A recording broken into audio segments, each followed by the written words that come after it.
একবার ওহী নাজিল হতে হতে হঠাৎ করে ওহীটা স্টপ হয়ে যায়, নাজিল আর হয় না। আবুল আহাবের স্ত্রী ডাক দিয়ে বলছে, মুহাম্মদ, নাউজুবিল্লাহ, একটু জোরে বলবেন একটু পরে। বলছে, মুহাম্মদ, তো রব তো তোরে ভুলে গেছে, তাহলে না ভুললে ওহী নাজিল হয় না কেন? নাউজুবিল্লাহ পড়বেন না? আবুল আহাবের স্ত্রী ডাক দিয়ে বলছে, মুহাম্মদ, তোমার শয়তানটা কোথায় গেল? ওহী নাজিল করে না কেন? ওহী নিয়ে আসে না কেন?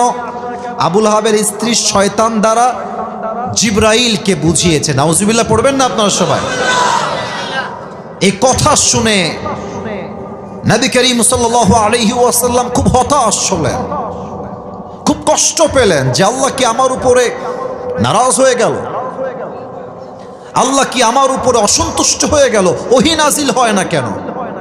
আল্লাহ রাব্বুল আলামিন নবীর সমস্ত কষ্টকে দূর করতে তৎক্ষণাৎ সূরা দোহাটা আরশে আজিম থেকে জিবরাইলের মাধ্যমে নাজিল করে দিলেন। কোন সবাই সুবহানাল্লাহ।